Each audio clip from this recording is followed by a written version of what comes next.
की घटनाएं सामने आई है कि मेघा को दिसंबर 2022 में बीकेसी बुलेट ट्रेन, जिसमें बड़ा बड़ा सपना दिखाते हैं, उसमें भी इन्होंने 56 करोड़ का दान ले लिया।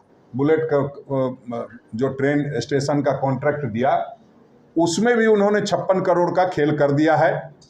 और मेगा इंजीनियरिंग की तो बात ही छोड़ दीजिए, वेदांता जो स्टील है, जो कंपनी है, उससे भी इन्होंने कोयला का जो माइंस का खेल चलता है, जब साइकिल पे एक कोयला व्यक्ति, एक गरीब व्यक्ति ढो रहा था कोयला, और उससे आदरणीय राहुल गांधी जी भारत जोड़ो न्याय यात्रा के दौरान मिले, तो भारतीय जनता पार्टी के तमाम चोर चिल्लाने लगे कि कोयला चोर से राहुल गांधी जी बात कर रहे थे। तो ये जो माइंस का घोटाला चल रहा है, ये जो माइंस के मामले में उन लोगों ने लिया है इलेक्ट्रल बॉन्ड के जरिए, उसका भी खुलासा करना चाहिए। वेदांता ने इनको 25 करोड़ रुपए का दान दिया है। तो इस तरह की बातें सामने आई हैं, और निश्चित रूप से ये हम लोगों के लिए आज जो पूरे भारतवर्ष के लिए शर्मसार करने वाला दिन है, क्योंकि जिंदगी के साथ खिलवाड़ करके और चंदा लेकर के धंधा को बढ़ावा दिया गया है। ये कतई ठीक नहीं है। इसको कांग्रेस पार्टी कतई बर्दाश्त नहीं करेगी, और हम लोग लगातार इस पर पहले से भी बोलते आए हैं और लगातार आगे भी इसकी लड़ाई लड़ते रहेंगे। आप जानते हैं कि सरकारी कंपनी जो बीपीसीएल है, उसको भी जो है इन्होंने वेदांता को देने का काम किया।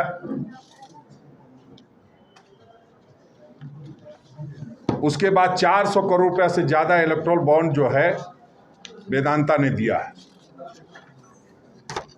नवयुग इंजीनियरिंग कंपनी ने भी 90 करोड़ के बॉन्ड खरीदे और दान दिया।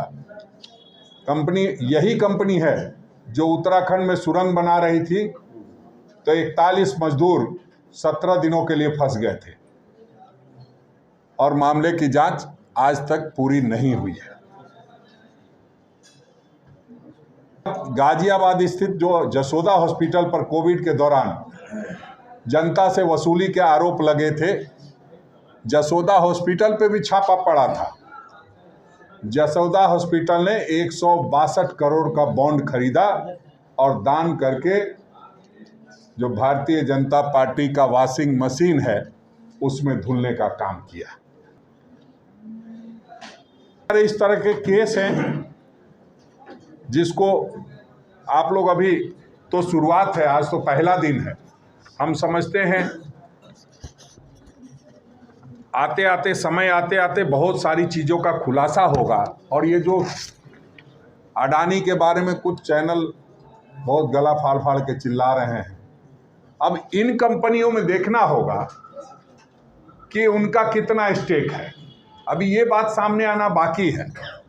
इनके पास, अडानी के पास, इन कंपनियों के 23 में शिरडी साई इलेक्ट्रिकल्स पर छापा मारा, और जनवरी 2024 में उन्होंने इलेक्ट्रल बॉन्ड के माध्यम से 40 करोड़ रुपया दान दे दिया। तो जो मैं पहले से कहता आया हूं कि डर और लालच का कॉकटेल चल रहा है। जो लालच में फंस गया, नहीं तो डर दिखा करके वसूली तो की जाएगी। वो चाहे नेताओं के साथ हो, चाहे उद्योगपतियों के साथ हो, जो व्यापारियों के साथ हो रहा है। फ्यूचर गेमिंग एंड होटल्स ने 1200 करोड़ रुपया से अधिक दान दिया, जो इसे अब तक के आंकड़ों में सबसे बड़ा दान देने वाला बताया जा रहा है। फ्यूचर कंपनी पर छापा ईडी ने मारा, और 5 दिन के बाद 2 अप्रैल को छापा मारते हैं। 7 अप्रैल को इलेक्ट्रल बॉन्ड के माध्यम से 100 करोड़ रुपया भारतीय जनता पार्टी को दान में दे दिया जाता है। उसके बाद ईडी ने फ्यूचर कंपनी पर फिर से छापा मारा।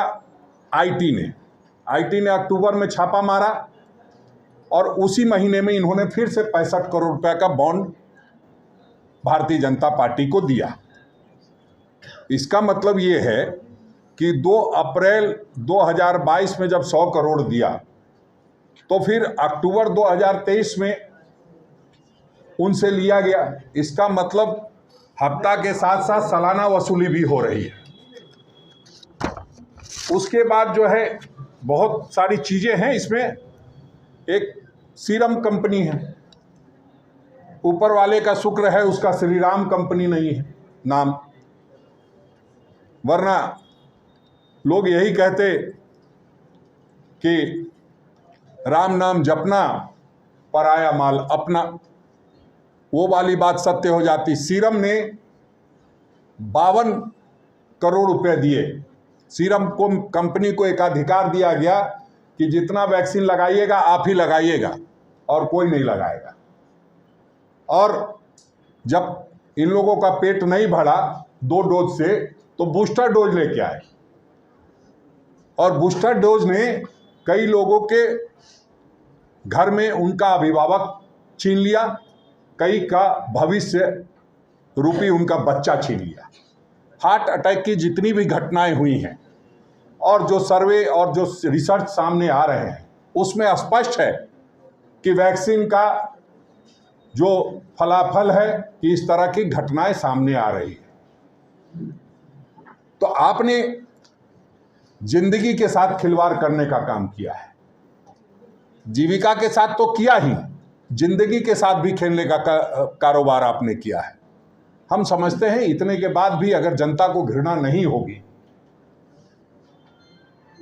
तो प्रधानमंत्री जी ये धंधा अपना जारी रखेंगे।